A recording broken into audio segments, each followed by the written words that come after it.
അതേ വെള്ളിയുടെ ഒരു മോതിരം ചെറുവിരലിന് ധരിക്കാം. ഒന്നിലധികം മോതിരം ധരിക്കുന്നത് തെറ്റാണ്. ചെറുവിരൽ അല്ലാത്തതിന് ധരിക്കുന്നതും തെറ്റാണ്. അതുകൊണ്ട് ചെറുവിരലിനൊരു മോതിരം ധരിക്കാം, വെള്ളിയുടെ മോതിരം. കുറെ മോതിരം വിരലിനിട്ടാൽ ഔലിയാവൂന്ന് വിചാരിക്കുന്ന ചില ജാഹിലീങ്ങളുണ്ട്. അത്തരം ജാഹിലീങ്ങളിൽ നിങ്ങൾ പെട്ടുപോകണ്ട. ഒരേ ഒരു മോതിരം മാത്രമാണ് ലോകത്തുള്ള എല്ലാ ഔലിയാക്കൾക്കും എല്ലാ അമ്പിയാക്കൾക്കും നേതാവായ നബി സല്ലല്ലാഹു അലൈഹി വസല്ലമ തങ്ങൾ ചെറുവിരലിനൊരു മോതിരം മാത്രമാണ് വെള്ളിയുടേത് ധരിച്ചിട്ടുള്ളത്.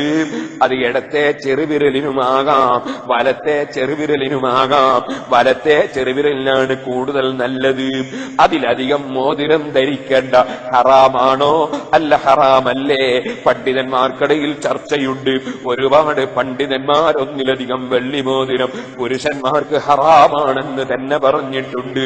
അതുപോലെ ചെറുവിരൽ അല്ലാത്ത വിരലിന് വെള്ളി മോതിരം ധരിക്കുന്നത് കറാഹത്താണെന്ന് പല പണ്ഡിതന്മാരും പറഞ്ഞിട്ടുണ്ട്. ഇമാം മദ്റഈ ഹറാമാണെന്നും പറഞ്ഞിട്ടുണ്ട്. അതുകൊണ്ട് വെള്ളി മോതിരം തന്നെ ചെറുവിരലിന് മാത്രമേ ധരിക്കേണ്ടതുള്ളൂ. ഇരിക്കട്ടെ സുഹൃത്തുക്കളെ, ആ മോതിരം നിങ്ങൾക്ക് വെള്ളി മോതിരം ധരിക്കാം. പൊന്നിന്റെ മോതിരം പുരുഷന്മാർക്ക് ഹറാമാണ്. പൊന്നിന്റെ ചെയിന് പുരുഷന്മാർക്ക് ഹറാമാണ്. അത് കസ്റ്റംസിൽ വെച്ച് അത് ആ ഡ്യൂട്ടി കൊടുക്കാതെ കൊണ്ടുപോകാനാണെങ്കിലും നിങ്ങൾ കഴുത്തിലിട്ടിട്ട് പൊന്ന് കൊണ്ടുപോകുന്നത് ഹറാമാണ്. ഒരിക്കലും സ്വർണത്തിന്റെ ആഭരണം പുരുഷന്മാർക്ക് ഹലാലല്ല.